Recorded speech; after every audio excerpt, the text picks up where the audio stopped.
That was me. I was the one. In front of a crowd of 200 people, under the pale afternoon sun, I was the one who snatched a small statue of the Virgin Mary from an old woman's trembling hands and smashed it on the pavement. I can still hear the sound, a sharp, violent crack that echoed in the sudden silence. And I can still hear my own voice, roar with a fury I called righteousness, screaming the words that had become my gospel. This idolatry saves no one. The sound of that cheap plaster shattering on the concrete. That was my amen. The gasp from the old woman, the shock on the faces of passers-by, it all faded into the sound I truly craved. The roar of applause from my followers. That was my glory. On that day, my pride was as vast and unshakable as my blindness. My name is John. Reverend John, they used to call me. I'm 58 years old now, and the man who stands before you today is a ghost of the one who stood on that street corner.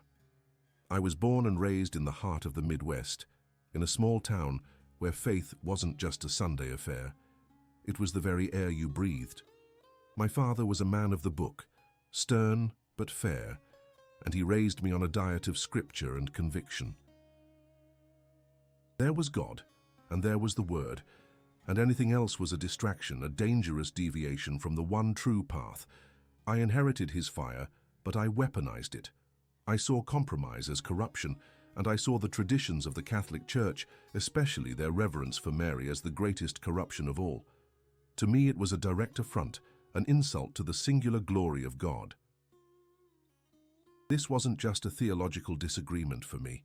It was a fire in my bones, a holy war I was waging one sermon at a time.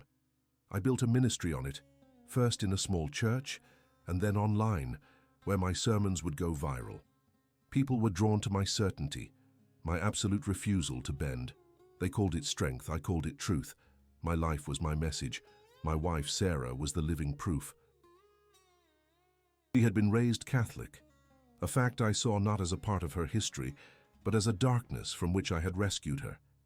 She left it all behind for me, the rosaries, the statues, the quiet prayers to a mother she once loved. She chose my faith, my truth. And I saw her conversion as one of my greatest victories. Our family, our children, and especially our granddaughter Grace, were the fruits of a life lived, I believed, in perfect service to God. But my service was fueled by anger. I remember arguments with my own sister, who held on to her Catholic faith. I'd mock her, calling her a statue worshipper. I remember walking past a Catholic church and feeling a surge of contempt, seeing the figures in the stained glass windows not as art but as idols. My rejection was active, it was loud, and it culminated on that day, the day I became the man who broke the statue. Let me take you there to that moment. It was a Saturday. We were doing a street outreach event in a public square. The crowd was with me, their faces upturned, hanging on my every word as I preached about the dangers of false idols. And then I saw her, an elderly woman, maybe in her 80s, sitting on a bench just at the edge of the crowd. She wasn't heckling or protesting. She was just listening, and in her lap, her wrinkled hands were wrapped around a small hand-painted statue of the Virgin Mary. She held it like a treasure, her thumb gently stroking the plaster face, and I saw red. In that moment, she became the embodiment of everything I was fighting against. It felt like a challenge, a direct one, from the enemy himself.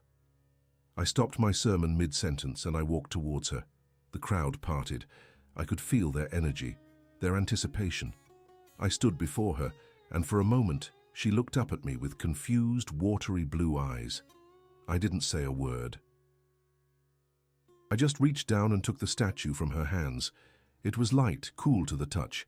She let out a small, wounded sound like a bird. I held it up for everyone to see, this symbol of what I called misplaced devotion, and then, with all the righteous fury I could muster, I raised it high and brought it down with all my strength onto the hard pavement. The crack, the explosion of white dust and colored fragments. It was a spectacle. My followers erupted in cheers. They saw a champion of the faith. But the old woman, she just stared at the broken pieces on the ground, and a single tear traced a path through the wrinkles on her cheek. I didn't feel a shred of remorse. I felt vindicated. I felt powerful. I believed with every fiber of my being that I had done God's work. I thought I had built my house on solid rock, a fortress of unwavering truth. I had no idea it was all built on sand, and a storm was coming to wash it all away. If this story is already speaking to you in some way, if you've ever felt so certain about something, only to have your world turned upside down, then I ask you to stick with me. Subscribe to the channel and click that little bell so you don't miss how this all unfolds. Give this video a thumbs up if you feel it's important, and do me a personal favor.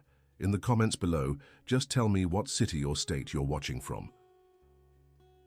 It helps me to know that we're not alone in these struggles, that we're all connected on this journey, no matter where we are. For a few days after that incident in the square, I walked on air. I felt invincible, anointed. The video of me smashing that statue went viral within my community. I was hailed as a lion of the faith, a man unafraid to confront idolatry head-on. My phone buzzed constantly with messages of support. Thank you, Reverend, for your courage. Finally, a man of God who isn't afraid of the truth. Each message was a brick, reinforcing the walls of my pride. At home, Sarah was quiet about it. She had learned over the years which battles to fight, and this wasn't one of them. She simply managed the household, loved our children, and adored our granddaughter, Grace. Grace, she was the light of our lives. 8 years old, with her mother's eyes and a laugh that could fill the biggest, emptiest room.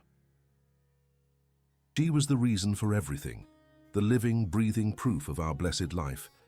I saw her as the future of our legacy, a child raised purely in the truth, untainted by the superstitions Sarah had left behind. The storm came without a warning.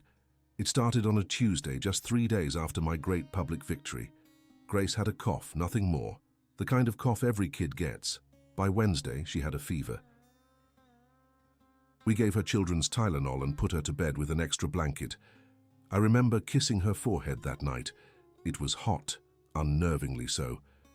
I said a quick, confident prayer over her, the kind of prayer I'd said 1,000 times, a declaration of health and a rebuke of sickness. I went to sleep untroubled, but in the middle of the night, a sound from her room jolted me and Sarah awake. It was a terrible, shallow, rasping sound, the sound of a body fighting for air. We rushed in to find her struggling, her little chest heaving, her lips tinged with a terrifying shade of blue. The panic that seized me was cold and absolute. It was a primal fear that my theology had no answer for. We didn't even stop to change out of our pajamas. I just scooped her up, wrapped her in a blanket, and we flew to the hospital. The emergency room was a blur of sterile white walls, beeping machines, and the hushed, urgent voices of doctors and nurses. They took her from my arms, and for the first time in my adult life I was utterly powerless. I, Reverend John, the man who commanded audiences and rebuked demons, could do nothing but stand in a hallway and watch through a small window in a door as they worked on my granddaughter. Hours bled into one another. Finally, a doctor with exhaustion etched into his face came to speak with us. The words he used were clinical, detached, but they hit me like physical blows.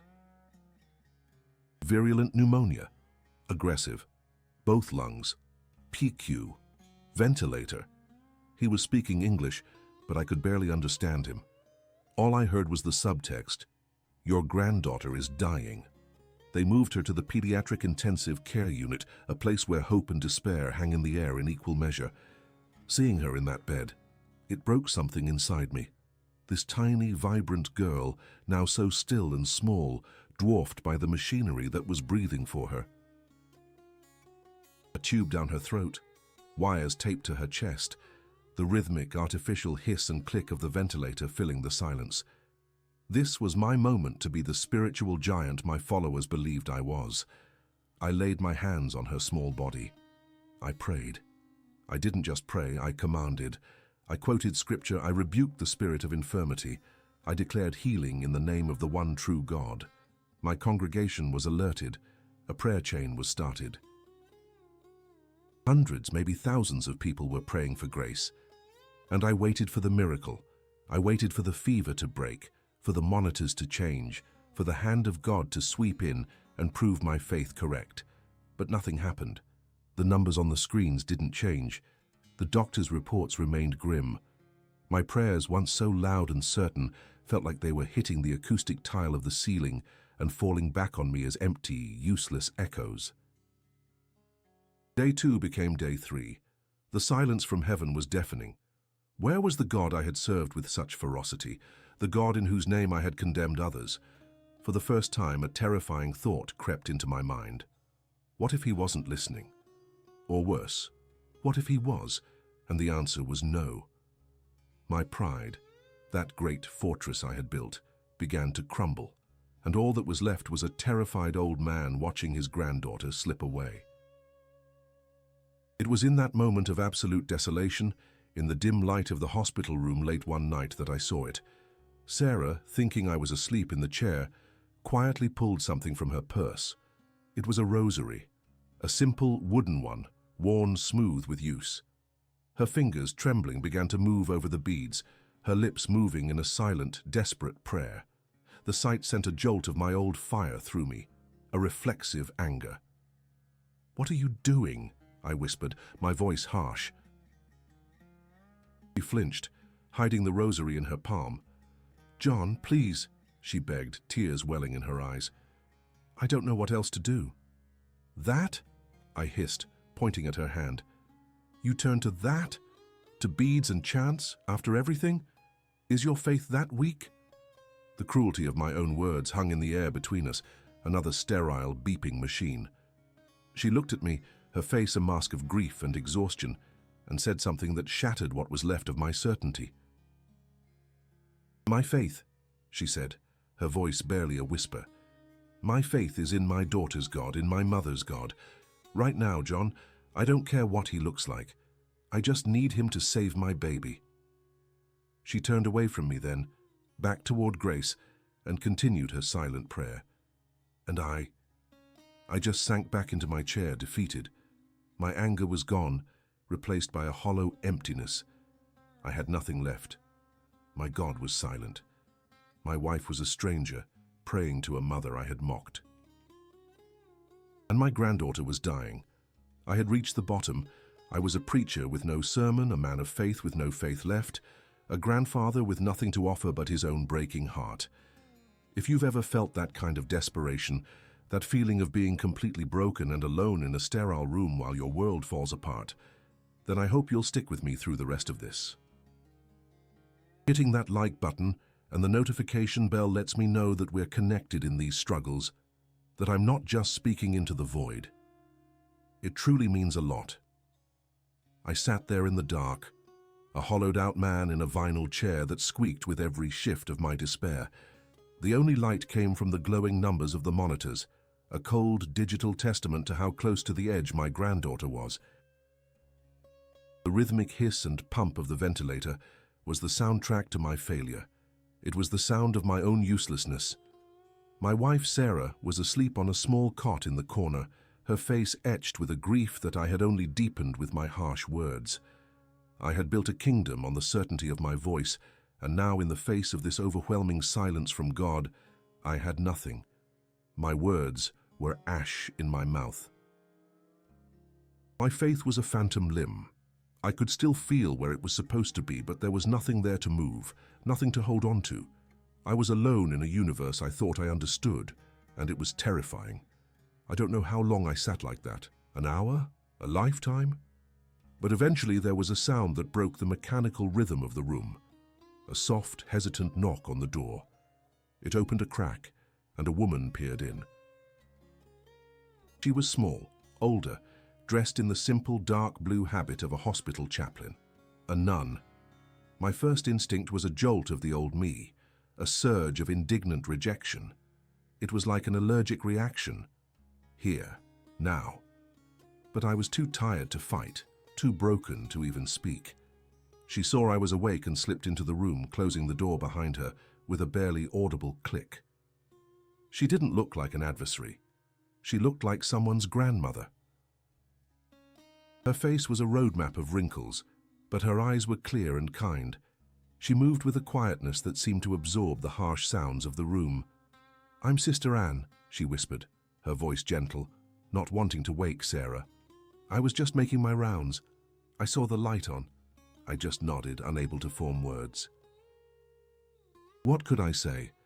That I was a preacher whose prayers had gone unanswered? That I had spent a lifetime condemning people just like her? She pulled up a small stool and sat near me. Not too close, but not distant either. She just sat there, in the silence with me. She didn't offer platitudes, she didn't quote scripture, she just shared the suffocating weight of the room.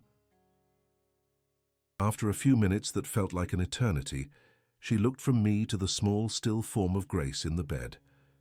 "She's a beautiful child," she said softly. I managed another nod, a lump forming in my throat. Then she did something that should have sent me into a rage. She reached into the pocket of her habit, and her fingers emerged with a rosary, almost identical to the one Sarah had been holding. It was dark wood, the cross worn smooth. She held it loosely in her lap.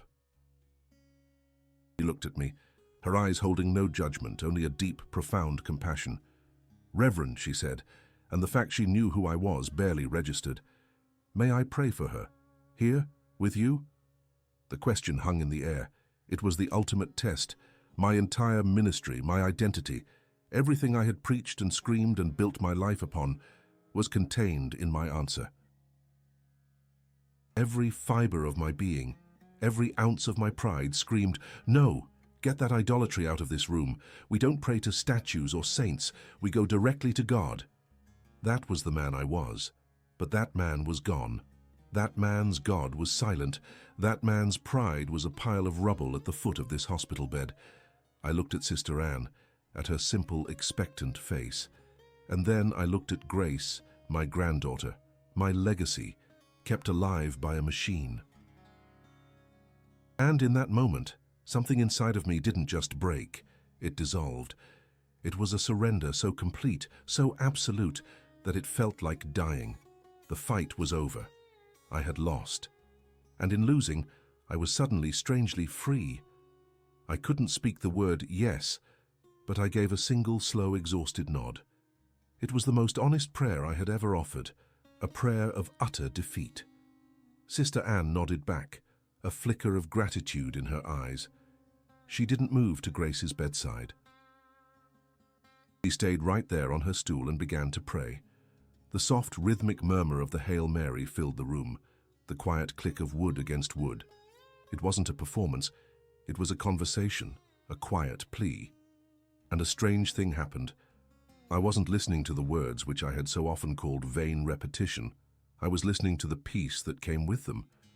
The sound wove itself around the cold, mechanical noises of the ICU.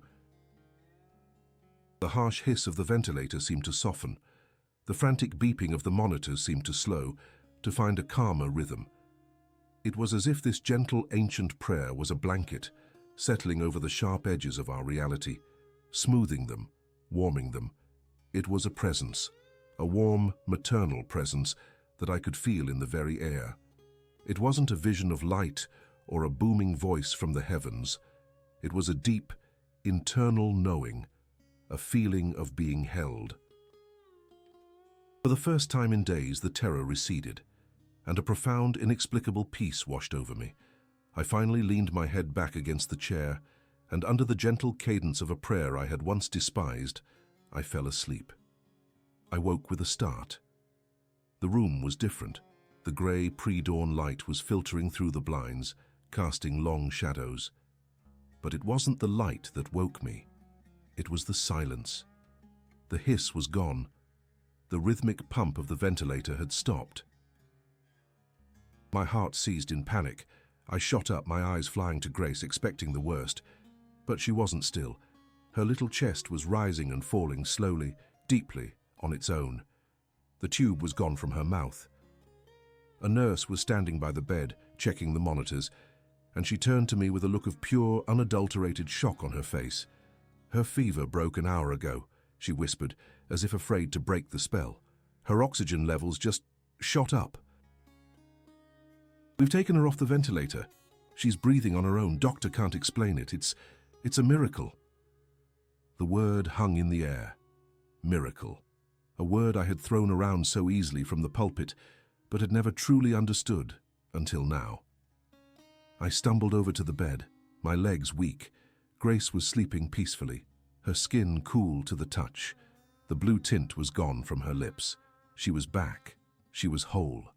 Tears streamed down my face, hot and unstoppable. And then my eyes fell on the bedside table. Sister Anne was gone, but her rosary was there, coiled in a small circle next to a glass of water. The worn wooden beads seemed to glow in the morning light. And in that instant, the memory of that Saturday afternoon crashed down on me with the force of a physical blow. I saw the old woman's face. I heard the sharp crack of the plaster statue on the pavement, but the sound was different in my memory now. It wasn't the sound of victory. It was the sound of my own heart shattering. If you've ever had one of those moments, a single instant that splits your life into a before and an after, then you know the feeling that washed over me. If this story is resonating with you, hitting that like button and the notification bell helps more than you know. It tells me that we're all connected in these moments of profound change. In the days that followed, our lives were a whirlwind of quiet gratitude and medical jargon. Grace's recovery was, as the doctors kept repeating, astounding. They used words like unprecedented and medically inexplicable. To my family, to our friends, to my entire congregation, it was simply the answer to prayer. Our God had shown up. The story was neat, tidy, and fit perfectly into the narrative I had built for my entire life. They celebrated the victory. But I couldn't. I was living in the rubble of my own certainty, haunted by a truth that had no place in my theology. I would sit by Grace's bedside, holding her small hand, overwhelmed with a joy so profound it physically hurt, and at the same time, I was in agony. Because every time I looked at her peaceful, sleeping face, I didn't see the result of my own powerful, declarative prayers. I heard the quiet, rhythmic murmur of a nun praying the Hail Mary. I saw the worn wooden rosary coiled on the nightstand. My mind, the mind of a preacher trained in apologetics and debate, went to war with my heart. I tried to build a case against what I had experienced. It was coincidence. The antibiotics, the treatments, they simply reached a critical mass at that exact moment. It had to be. What about the peace I felt? Exhaustion. Simple human biology. My body, under immense stress and sleep deprivation, finally just gave out. I was hallucinating, projecting a sense of calm onto the room because I was so desperate for it. And Sister Anne, a kind, well-meaning woman whose timing was impeccable, nothing more. I rehearsed these arguments in my head, over and over, like a catechism of disbelief. I tried to preach a sermon to myself to shore up the crumbling walls of my world, but the words were hollow. They had no power, because I couldn't rationalize away the feeling. It wasn't a thought or an idea, it was a presence. A gentle, powerful, maternal presence that had filled that room and pushed back the darkness. I knew it as surely as I knew my own name, and that knowledge was destroying me. The rosary Sister Anne had left behind became a source of torment. I couldn't throw it away. That felt like a sacrilege I was no longer capable of, but I couldn't keep it in sight. I took it from the hospital and hid it in the back of a drawer in my study at home, buried beneath old sermon notes. But it was like that story by Edgar Allan Poe. I could feel it there. I could almost hear its silent, wooden heartbeat from under the papers. At night I started having dreams, not of fire or judgment, but of the old woman in the square. In my dream I would smash the statue, and she would look at the pieces on the ground, then look up at me, not with anger or fear, but with an expression of profound, heartbreaking pity, as if I were the one who was truly broken. I'd wake up in a cold sweat, the sound of cracking plaster ringing in my ears. You've ever had a battle raging inside your own mind like this, where everything you thought you knew is at war with something you can't explain? Let me know we're in this together by hitting that like button and the notification bell. It helps to know I'm not the only one who's ever felt like they were coming apart at the seams. The shame was a physical weight. I'd look at my wife, Sarah, and see the years of quiet compliance in her eyes. I remembered forcing her to throw away her mother's rosary when we were first married, calling it a pagan trinket. I remembered the smug satisfaction I felt, believing I was saving her. Now, the memory made me sick. I'd think of my sister, who I hadn't spoken to in years after a vicious argument, where I'd called her a papist idolater. The pride I had felt in my clever, cruel words now tasted like acid. I had spent a lifetime tearing down what I called idols, but my entire ministry, my entire identity, had been built around the greatest idol of all, my own righteousness, my pride. I had worshipped my own certainty, and I had sacrificed my family's peace and my own soul on its altar. A week after Grace came home from the hospital, healthy and laughing as if nothing had ever happened, I knew I couldn't go on like this. I couldn't preach. The words of my old sermons felt like lies in my mouth. I couldn't even pray. My old confident conversations with God now felt like a performance for an audience of one who had already seen through the act. I was a ghost in my own life. One afternoon, I found myself driving with no destination in mind. I just drove until I saw it. A small old Catholic church built of stone, nestled in a neighborhood I rarely visited, St. Michael's. I had driven past places like this 1,000 times, each time with a feeling of contempt and superiority. But this time was different. I pulled over. My heart was hammering against my ribs. It felt like a betrayal, like stepping into enemy territory. For 10 minutes I just sat in the car, my hands gripping the steering wheel, staring at the heavy wooden doors. "What are you doing, John? Go home." The old voice was still there, but it was weaker now. Finally, I got out of the car. Walking up those stone steps was one of the hardest things I have ever done. I pushed open one of the massive doors and it groaned in protest. I slipped inside. The air was cool and thick with the unfamiliar scent of old incense and beeswax. It was empty. The only sound was the distant hum of traffic outside. Sunlight filtered through the stained glass windows, painting the rows of empty pews in jewel tones. I saw them all, the figures I had mocked for so long.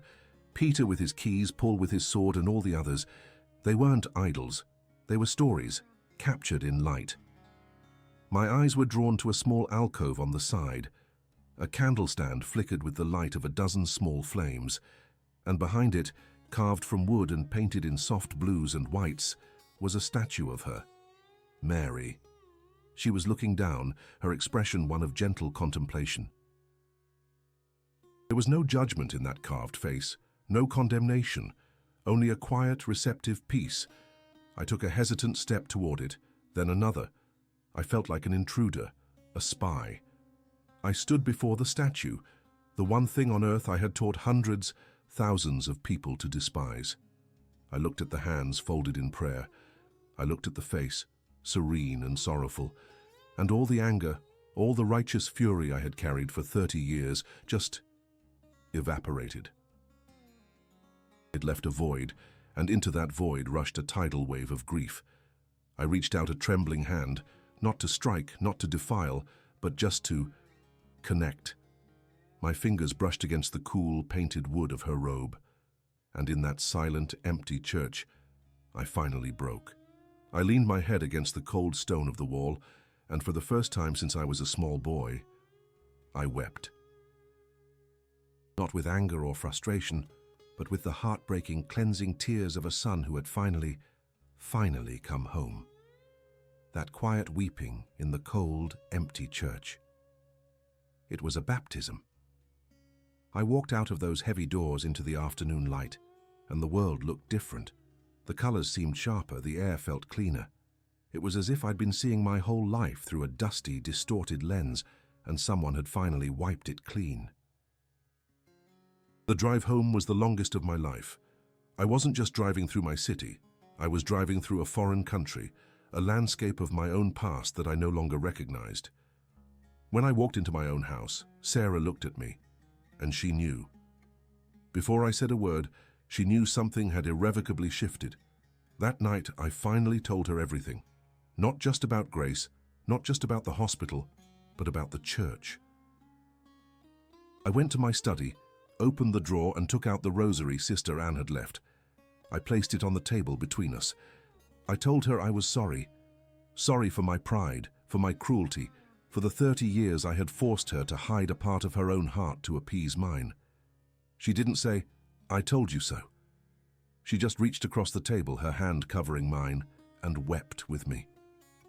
The news of what was happening to me trickled out slowly, then all at once. My sermons had stopped. My online presence went silent.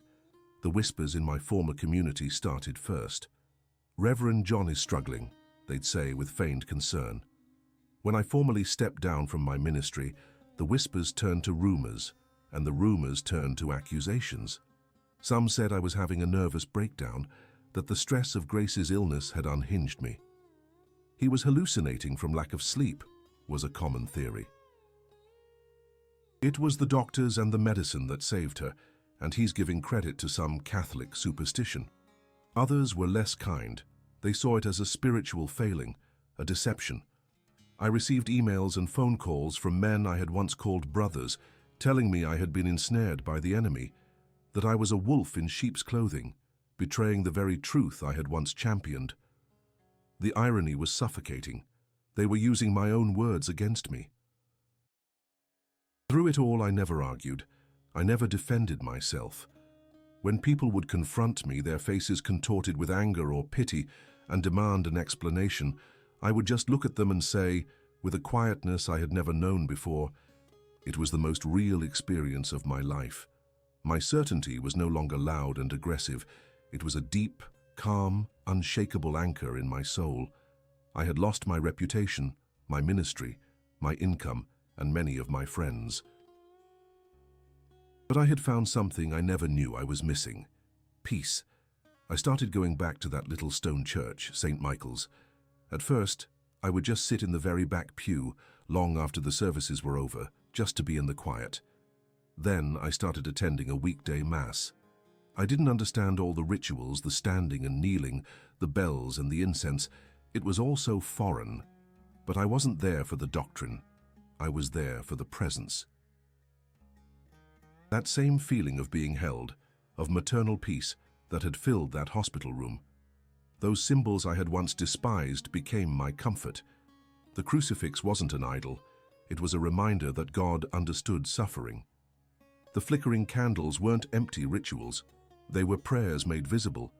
And the statue of Mary in the alcove, she became a quiet friend, a reminder that it was a mother's love that had met me in my darkest hour.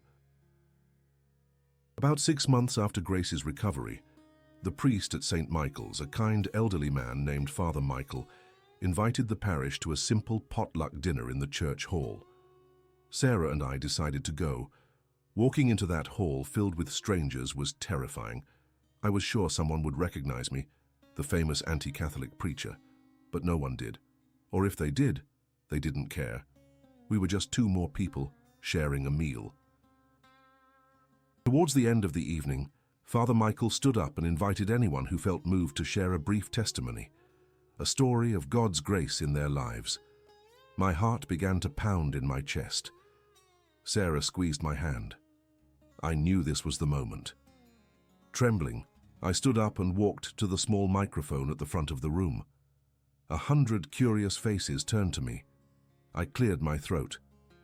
"My name is John," I began, my voice unsteady. "And for 30 years, I was a preacher.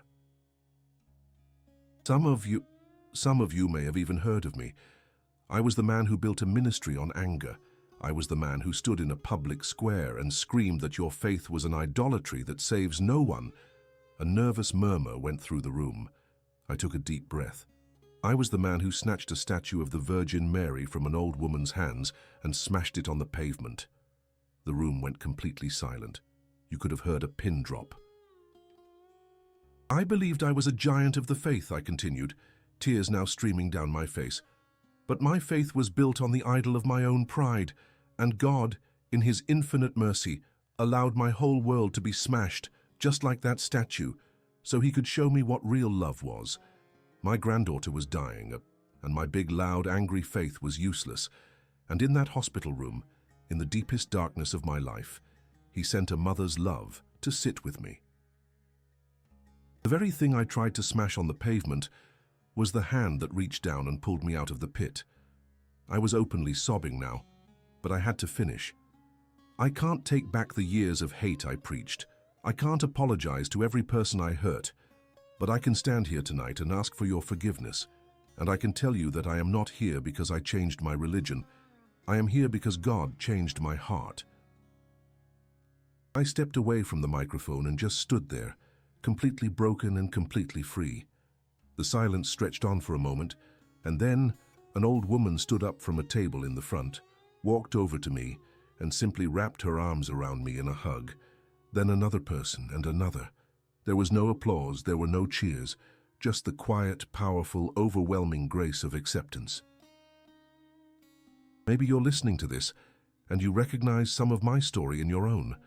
Maybe not the details, but the feeling of being so sure, only to be broken, the feeling of being lost, only to be found by a love you never expected. If this story, if my confession has touched your heart in any way, do me the honor of hitting that like button. It's a small gesture, but it lets me know that my testimony isn't falling on deaf ears. And please subscribe to the channel and click that little notification bell, because my journey is far from over, and I want us to walk this path together. And in the comments below, I want to ask you something from the bottom of my new heart. Don't just tell me where you're from, tell me, when did mercy find you? Share a moment, big or small, when you felt a love you didn't deserve. Let's fill this space not with arguments, but with testimonies of grace. Thank you for listening.